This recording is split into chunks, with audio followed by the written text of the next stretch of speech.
발표할 주제가 자율주행과 모빌리티라는 주제로 이제 부탁을 받고 준비를 했는데요. 앞에서 이제 그 한 변호사님 발표도 제가 잘 들었는데 그 분야와는 다르게 자율주행차 관련된 그 법 제도적인 내용은 아직은 그렇게 정교하게 발전되지는 않은 분야고요. 그리고 법적인 논쟁이 그렇게 치열하지는 않은 그런 분야라고 먼저 말씀을 드리고 싶습니다. 그 이유는 이 신산업 분야라는 것이 사실 기술 개발이 먼저 있고 사업이 출시가 되면 뭔가 그에 관한 이용이 있은 후에 본격적으로 좀 필요한 제도가 보완이 되고 뭐 이런 순서로 보통은 진행이 되는 것 같은데 아직 뒤에서 말씀드리겠지만 자율주행차가 본격적으로 자율주행차라는 것이 상용화되기는 전이어서 아직은 그 전에 이제 예측되는 여러 가지 상황을 가지고 논의가 이루어지는 그런 단계인 것 같고요. 그래서 지금 아직은 뭐 제도적인 내용이 쟁점이 많지는 않다는 말씀 먼저 드리고 싶고 오늘 발표를 이제 어느 정도 내용으로 구성을 할지에 대해서 조금 고민을 했었는데 아마도 이 분야에 대해서 더 많이 아시고 기존에 연구도 하셨던 분들도 오늘 듣는 분들 중에 분명히 계실 거라고 제가 생각이 되는데 그렇지 않은 분이 이제 대다수고 좀 개론적인 내용을 설명해 달라는 요청을 제가 처음에 받아서 일단은 그런 개괄적인 소개를 드리고 심층적인 내용을 추후에 또 상용화가 좀 진행이 된 이후에 논의가 될 수 있는 기회가 있을 거라고 생각을 하고 있습니다. 그래서 오늘 발표 내용은 이런 정도로 구성을 해봤습니다. 먼저 자율주행 자동차가 뭔지에 대해서 굉장히 유명한 이 미국의 그 자동차 공학회인 SAE에서 만든 이 단계별 구분인데요. 이미 보신 분들이 많이 있으실 것 같은데 보통 자율주행차라고 하면 이 레벨 4나 5 정도에까지 이르는 거를 이제 미래의 자율주행차로 보고요.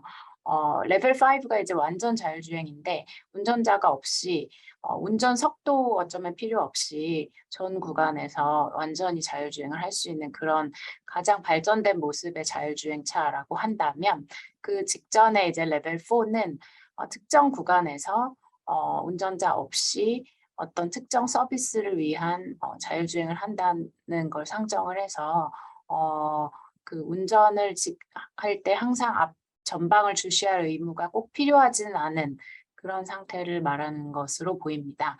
지금 우리나라에서 또 다 해외에서 많이 상용화된 거는 사실 레벨 2까지고요. 많이 아시겠지만 차선 유지나 크루즈 기능을 가지고 있는 차들이 요즘에는 거의 대부분 새로 나온 차들이 이걸 가지고 있는 것 같고 이제 우리나라에서 올해 최초로 상용화한다는 것이 이 레벨 3 정도 그래서 시스템이 요청할 경우에는 운전자가 전방을 다시 돌아와서 주시해야 하는 그런 정도의 자율주행이라고 생각하시면 될 것 같습니다. 아주 혼잡한 구간에서도 차량이 스스로 주행을 할 수 있는 정도의 지원 시스템을 갖춘 레벨 3 정도가 이제 상용화되는 단계라고 생각하시면 될 것 같습니다.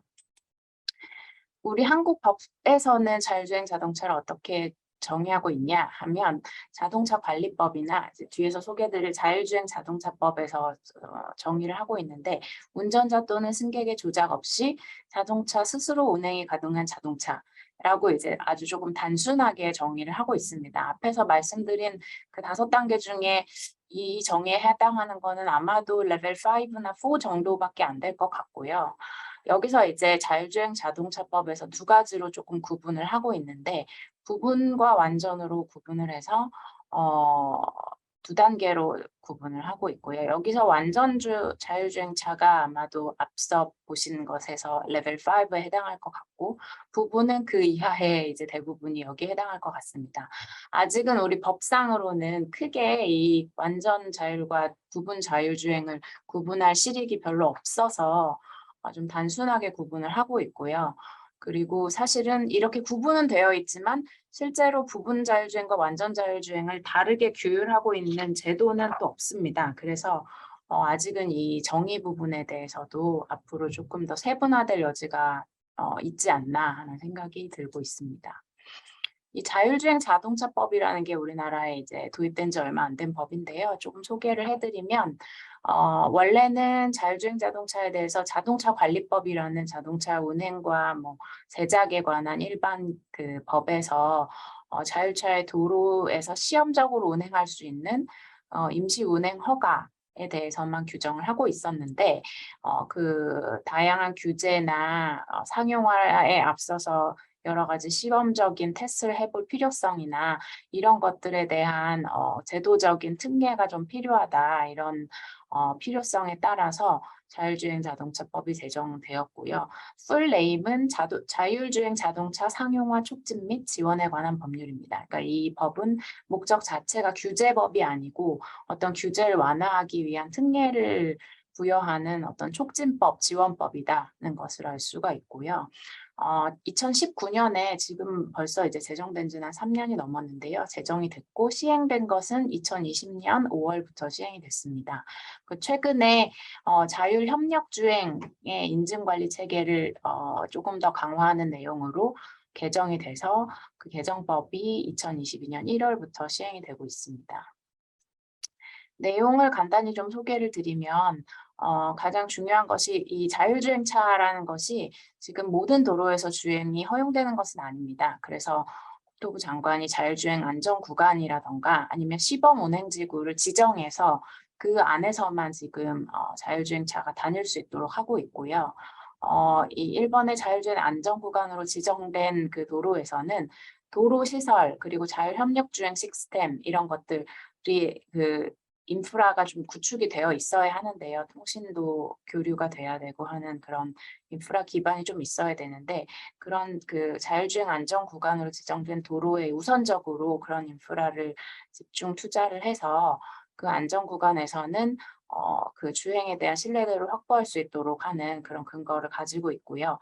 그리고 자율주행 자동차를 제작하는 이제 제작 기업에서도 자율주행 시스템의 그 안전 구간이 지정된 현황을 반영을 해서 그 구간에 이제 좀 한해서 자율주행 시스템이 작동되도록 할 수 있는 그런 걸 반영하도록 의무화를 하고 있습니다. 그 시범운행지구라는 것이 이제 좀 특이한데 여기서는 자율주행에 관한 어떤 서비스를 좀 테스트해 볼 수 있는 그런 어떤 지구를 설정을 해서 지자체별로 신청을 받아서 국토부에서 심의해서 이제 지정을 하고 있고요. 그 해당 지자체에서 그 시범운행지구의 운영에 필요한 사항을 조례로 정할 수도 있고 국토부 장관이 해당 그 지자체나 도로관리청 또 경찰 이런 관련 기관들과 협의체를 구성해서 해당 지구에 대한 어떤 제도를 관리할 수 있도록 하고 있습니다. 지금까지 14개 지구 정도가 지정이 됐다고 하고요. 지금 여기 보시는 바와 같이 전국에 다양한 지자체에서 신청을 해서 이 신청이 되면 그 국토부나 그 산하 그 자동차 안전관리원에서 카트리라는 기관에서 나와서 현장 실사도 하시고 이 지구가 과연 이제 자율주행이 가능하거나 좀 다른 혼잡한 구간이 없어서 지금 안전에 미치는 영향이 조금 우려가 덜한 곳인지 이런 것도 미리 좀 살펴보시고 위원회 의결을 거쳐서 지정을 하고 있습니다. 이 중에서 광주나 대구나 판교 같은 경우에는 1차로 지정된 지역이 최근에 조금 더 확장이 돼서 시범 운행을 할 수 있도록 하고 있고요. 이 지금 여기 표시된 상암, 제주 이런 전체 지역이 다 시범 운행지구로 지정된 것이 아니라 이 지자체 중에 일부 구간을 정해서 다 이제 어느 구간이 지구가 시범 운행지구로 지정이 되었는지 다 국토부 그 홈페이지에 고시가 되어 있고요. 그 안에서만 이제 시범적으로 서비스를 할 수 있는 그런 것들이 다 안내가 되어 있습니다. 대부분의 경우에 버스나 택시를 시범적으로 지금 여기서 지자체별로 운행을 하고 있고 광주 같은 경우에 조금 특이하게 청소차 아니면 뭐 쓰레기 수거차 이런 것들을 자율주행으로 앞으로 공공적인 서비스에서 자율주행 시스템을 도입하겠다 이런 목적으로 시범 운영을 하고 있는 걸로 알고 있습니다. 그러면 이 시범 운행지구에서 다른 법에서 정하는 규제를 조금 완화하는 내용으로 자율주행차법에서 정하고 있는 것들이 있는데 어떤 것들이 완화되어 있는지를 좀 살펴보면요. 아무래도 자율주행으로 하려고 한 서비스가 아까도 말씀드렸듯이 버스나 택시 같은 운송 서비스 또는 화물의 경우에도 운송 서비스를 할 수 있을 같고요. 그런 것들을 이제 시범적으로 테스트해 볼 수 있는 그런 특례를 주는 거기 때문에 지금 여객자동차법에 따르면 사업용 자동차가 아니면 유상으로 여객을 운송하는 것이 금지되어 있는데 그래서 지금 뭐 자가용으로 여객 운송을 하면 안 되는 거죠. 그런 이제 규제가 있는데 그거를 자율주행 자동차를 이용하는 경우에는 사업용 자동차가 아니어도 할 수 있도록 한다든지 이 시범 운행지구로 지정된 그 구간 내에서는 그렇게 할 수 있도록 하는 거고요. 그리고 이 시범 운행지구 안에서 한정 운수 면허라는 거를 발급을 받으면 그 다른 버스 면허를 받지 않아도 자율주행 자동차를 활용해서 버스 노선도 운행 가능하도록 하고 뭐 이런 식의 특례를 주고 있습니다. 화물자동차법도 마찬가지로 자가용 화물차를 가지고 화물 운송을 하면 안 되는데 돈 받고 화물 운송을 해주면 안 되는데 자율주행차를 활용한 경우에는 예외적으로 허용을 해준다든지 그리고 자동차관리법에서는 어떤 세부적인 안전 기준이나 이런 걸 다 충족을 해야 제작을 해서 출시를 하고 판매를 할 수 있게 하고 있는데 그런 지금 현행의 기준을 충족하기 어려운 차량이라 할지라도 자율주행 차량에 한정을 해서 별도 성능 검증 절차를 통해서 승인받는 경우에 운행을 할 수 있도록 한다든지 또 도로법에 의하면 도로관리청은 주로 이제 지자체나 국토부에 한정이 돼 있는데요. 그런 도로관리청이 아닌 자도 자율주행에 필요한 도로공사나 도로의 유지 관리를 할 수 있도록 한다든지 뭐 이런 식의 특례를 부여해서 지금 시범 운행지구 내에서 다양한 서비스를 시범적으로 테스트할 수 있도록 하고 있습니다. 다음으로 자율주행 자동차법에서는 아까 말씀드렸던 자율협력주행 시스템 이런 것과 정밀도로 지도를 구축할 수 있는 근거를 이제 마련을 하고 있는데요. 특히 이제 자율주행에 있어서 정확도가 중요한 정밀도로 지도의 경우에는 그 도로관리청이 갱신이 필요한 도로시설의 변화를 국토부 장관에게 통보해줘야 되고요. 그 자율주행을 위해서 구축된 정밀도로 지도를 또 국토부가 민간에 무상으로 제공할 수 있도록 하는 그런 근거도 마련하고 있습니다.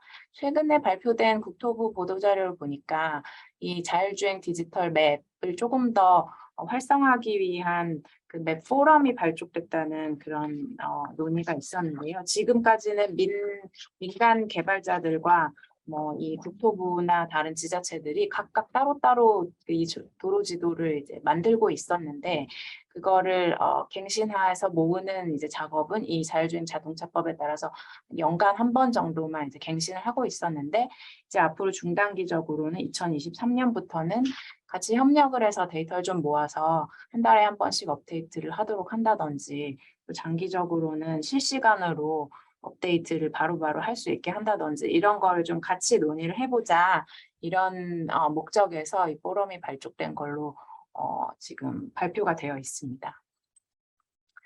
그리고 이제 오늘 개인 정보학회라서 이 부분에 좀 관심이 있으실 것 같기는 한데 그 자율주행 자동차는 이 자율주행 시스템에 의한 주행을 위해서 필연적으로 이제 정보 수집 과정에서 개인정보, 위치정보 뭐 이런 것들을 수집하거나 이용하게 되는데 만약에 개인정보 관련 법령이 그대로 적용이 된다면 정보 주체인 이 도로에 이제서 보행하는 뭐 개인이나 이런 불특정 다수의 개인으로부터 일일이 동의를 받아야 이걸 수집하고 이용할 수 있게 되는 그런 문제가 있어서 자율주행 자동차법에서 이걸 좀 이런 어려움을 좀 돌파해보자라는 취지에서 자율주행차를 운행하는 과정에서 수집한 개인정보는 익명 처리하는 경우에는 개인정보보호법이나 위치정보법이나 정보통신망법에 적용을 받지 않는다. 이런 식의 특례를 두고 있습니다. 근데 정말 이 다음 페이지에서 제가 또 넣어놨지만 굉장히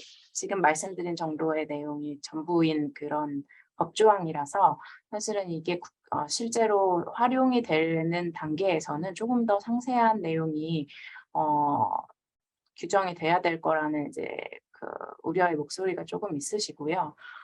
특히 이제 익명 처리가 어느 단계에서 이루어지고 어느 곳에서 이루어져야 그 관련 개인정보보호법 같은 법의 적용이 배제되는지에 대해서는 좀 해석상 이슈가 있을 수 있겠다 이런 이제 논의가 좀 있었습니다. 예컨대 일단 국내에서 수집된 정보를 해외로 옮긴 다음에 다시 익명 처리를 해서 국내에서 이용하는 경우에도 국내에 있는 정부 주체 동의가 필요 없는 것인지 뭐 이런 식의 이제 아무래도 이게 외국 사업자들이 국내에 진출하고 이런 가능성이 좀 있기 때문에 이런 문제가 좀 논의가 되어 왔었고요. 아직 구체적으로 어떤 해석상의 유권 해석이라든가 이런 게 나오지는 않은 걸로 알고 있기는 한데 앞으로 이 분야의 논의가 상당히 활발해지지 않을까 하는 생각이 예측이 되고 있습니다.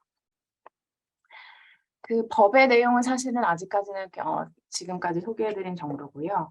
자율주행 자동차 관련해서 여러 가지 가이드라인을 국토부에서 발표한 게 있었습니다. 그러니까 이 앞서도 말씀드렸지만 단시일 내에 제도화가 좀 어려운 분야입니다. 아직 상용화도 덜 되어 있고 그래서 이 특히 보안이나 사이버 보안이나 윤리, 안전 등과 같은 분야에 대해서는 국토부가 미리 이런 식으로 앞으로 개발을 하거나 적용을 하면 좋겠다라는 그런 기본 방향을 제시하는 정도의 가이드라인을 발표한 것이 있고요. 의무 규정이 아니고 광고적인 성격이다라고 얘기하면서 2020년 12월에 발표한 것이 있습니다. 해외의 경우에도 미국이나 독일이나 뭐 이런 주요 국가에서 가이드라인으로 먼저 발표를 하고 필요한 경우에 법제화하고 이런 식으로 단계적으로 진행을 하려고 하는 움직임이 있고요. 또 이제 사이버 보안 같은 경우에는 국제 표준인 그 UNR에 얼마 전에 제정되기도 해서 이런 것들이 이제 조금 점차적으로 논의가 되는 단계라고 보시면 될 것 같습니다. 조금씩만 이제 간단하게 소개를 해드리면 사이버 보안 가이드라인은 이게 아무래도 해킹에 대한 우려가 조금 있으시기 때문에 그거를 자동차를 만드는 회사들이 미리 좀 대비를 하자. 그래서 조직 체계도 만들고 사이버 보안에 직접 대비할 수 있도록 하는 어떤 기준도 설정하고 이런 것들을 미리 만들자고 하는 게 이제 이렇게 가이드라인의 주요 내용이고요. 사실은 아까 말씀드린 그 국제 표준이 좀 2000년 정도에 도입이 됐고 이거를 EU도 올해 시행을 하겠다고 한 게 있어서 국토부에서 올해 이제 시행을 목표로 우리도 자동차 관리법을 개정하겠다라고 얘기를 했었는데 아직까지는 그게 완전히 이제 법안이 만들어져서 발의된 정도까지는 아닌 것 같고 지금 열심히 준비를 하고 계신 걸로 제가 들었습니다. 그리고 윤리 가이드라인인데요. 아무래도 이게 기계가 운전하는 과정에서 일어나는 사고나 이런 것들이 발생했을 때 누가 책임을 지냐 이런 문제가 항상 이제 자율주행차와 관련해서 논의가 되고 있는데 그 경우에 대해서 어떤 가치를 우선해야 하는지 어떤 행위 원칙을 갖춰야 하는지 이런 것들에 대해서 제시를 하는 윤리 가이드라인도 발표가 된 적이 있고요. 그다음에는 이제 제작과 안전 단계에서의 가이드라인인데 이게 글씨가 너무 작아서 잘 보이실지 모르겠는데 결국은 앞에서 말씀이 나왔던 사이버 보안이나 윤리 가이드라인을 전부 이제 모아서 그러면 결국엔 이걸 설계하고 자율주행 자동차를 만드는 단계에서 제작자가 어떤 것들을 구체적으로 고려해야 되는지 그런 것들에 대한 좀 영역별로 지켜야 할 가이드라인도 발표가 되어 있습니다. 이런 것들이 이제 앞으로 점차 분야별로 의무화가 되고 법제로 들어와서 조금 그 강한 죄송합니다. 강한 그 규범력을 가지고 이제 이행이 될 가능성이 좀 높은 그런 내용이다. 이 정도로 생각해 주시면 될 것 같습니다. 마지막으로 최근에 국토부에서 모빌리티 혁신 로드맵이라고 하는 걸 발표를 했는데요. 규범적인 내용은 아니지만 앞으로 이제 그 미래에 나아갈 방향을 좀 발표한 거라서 한번 소개를 드리려고 가지고 왔고요. 이제 사실은 지금 자율주행 모빌리티라는 것들이 여러 분야에 대해서 도입이 되려고 하는데 자율주행 자동차뿐만 아니라 지금 항공 쪽도 활발한 논의가 있는 걸로 지금 알고 있습니다. 오늘은 이 자율주행 차에 대해서 주로 말씀을 드리면 아까 말씀드렸듯이 우리나라에서 이제 레벨 3 승용차가 올해 세계 세 번째로 출시가 된다 이런 내용이 이제 있고 이게 현대에서 제네시스 90을 중심으로 이제 출시를 할 거라고 하고요. 그에 발맞춰서 이제 이런 정도의 제도를 앞으로 정비하겠다라고 이제 국토부에서 발표한 내용입니다. 조금 이제 상세하게 설명을 드리면 자율주행 규제를 좀 혁신하겠다고 해서 이제 레벨 3가 나왔으니까 앞으로 이제 레벨 4도 금방 나올 거기 때문에 2024년까지 그 레벨 4에 대한 여러 가지 제도들을 선제적으로 마련하겠다. 이제 레벨 4부터는 아까 앞에서 소개드렸듯이 운전자가 전방 주시를 하지 않아도 되는 그런 정도에 이르는 자율주행인데요. 그래서 거기에 부합하는 여러 가지 제도를 세팅을 해야 될 것 같고요. 그리고 아까 잠깐 말씀드렸던 시범 운행지구를 지금은 이제 각 지자체에서 신청을 받아서 지정하는 그런 정도인데, 앞으로는 국토부가 직권으로 여기는 자율주행 시범 운행지구로 지정하겠습니다라는 그런 제도도 도입하겠다는 거고요. 2025년까지 전국 시도별로 1개 이상 자율주행차 시범 운행지구를 지정하겠다고 지금 발표를 했습니다. 그리고 지금도 임시 운행 허가가 있어야 자율주행차 운행을 할 수가 있는데, 이거를 조금 더 신속하게 허가를 받을 수 있도록 하는 제도를 연내에 도입하겠다고 했고요. 인프라 같은 경우에 이제 통신 방식이 조금 이슈가 되는 것 같은데, 자율주행 자동차가 본격적으로 이제 상용화가 되는 단계에서는 그 차량과 차량 간의 통신, 그리고 차량과 주변 뭐 도로와 그 시설과의 통신, 이런 것들이 많이 이용이 주로 이용이 될 거라고 이제 하는데, 아직은 그 직전까지 단계에서는 비혼잡 지역에 대해서는 기존의 상용 이동통신망을 활용해서 자동차 vehicle to network 방식으로 하는 것도 같이 병행해서 이 통신 방식에 대해서 조금 도입을 하겠다, 구축을 하겠다, 이런 발표가 있었고요. 아까 말씀드렸던 정밀도로지도 확대하는 그 내용도 이번 로드맵에도 다시 담겨 있습니다. 그래서 내년 상반기에는 기존 고속도로에서 자율주행 전용 차로 같은 거를 지정을 해서 화물차 자율 군집주행 이런 것들을 조금 다양하게 좀 서비스를 실증해 보겠다. 그래서 모빌리티 혁신 고속도로를 내년쯤에는 선정을 하겠다. 이런 내용도 로드맵에 담겨 있습니다. 네, 결국은 이 자율주행차를 활용한 서비스가 얼마나 이제 발굴이 되고 이용이 되냐의 문제인데요. 개인적으로 이용하는 것보다는 아무래도 상용 그 서비스가 더 먼저 확산될 거라는 그런 생각이신 것 같습니다. 그래서 이 모빌리티에 특화된 규제 샌드박스도 신설을 하겠다는 거고요.